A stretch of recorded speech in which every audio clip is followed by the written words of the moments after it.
నమస్తే అండి. ఇప్పుడు ఒక రిచ్ ఐరన్ ఫెర్టిలైజర్ తయారు చేసుకోబోతున్నాం.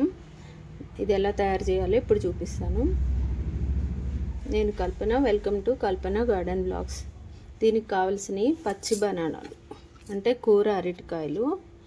ఇవి మనం యాక్చువల్గా కూర చేసుకునేటప్పుడు పీల్స్ తీస్తాం కదా, అవి కూడా యూజ్ చేసుకోవచ్చు. ఇలాగ పాడైపోయినాయి నాకు దొరికినాయి, అందువల్ల ఇలా మొత్తం బనానాస్ అన్నీ ఇలాగా కట్ చేశాను.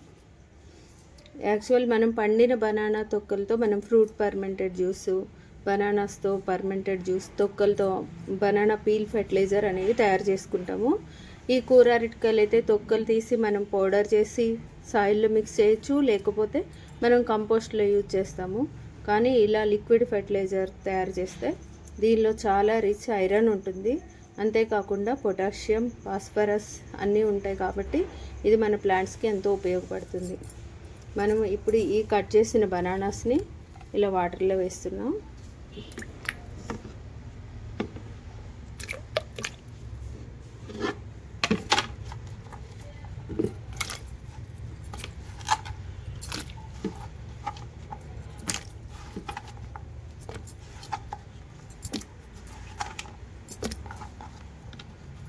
ఇలా వాటర్లో వేసినాక దీన్ని 2 అవర్స్ ఉంచుకోవచ్చు, 12 అవర్స్ ఉంచుకోవచ్చు, లేకపోతే 1 డే 24 అవర్స్ ఉండొచ్చు, 48 అవర్స్ కూడా ఉంచుకోవచ్చు.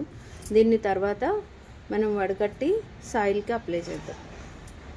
అలా కాయలు మొత్తం ఉన్నాయి కాబట్టి కట్ చేశాను, లేకపోతే మనం కర్రీ చేసుకున్నప్పుడు మిగులుతాయి కదా ఈ పీల్స్, ఇవి కూడా యూజ్ చేసుకోవచ్చు. ఇవి కూడా ఇలాగే వాటర్లో వేసేసుకొని 24 అవర్స్ తర్వాత మనం సాయిల్ అప్లికేషన్ ఇవ్వచ్చు.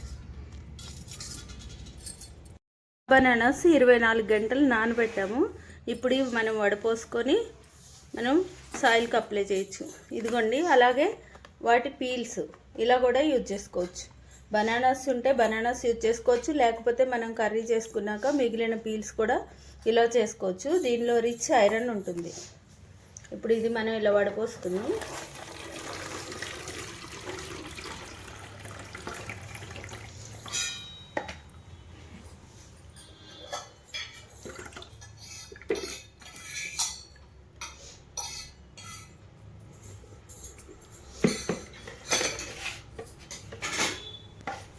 దీనిలో 1:1 కొన్ని వాటర్ మిక్స్ చేస్తున్నాం. మనం ఇప్పుడు ఇవి సాయిల్కి అప్లై చేస్తాం.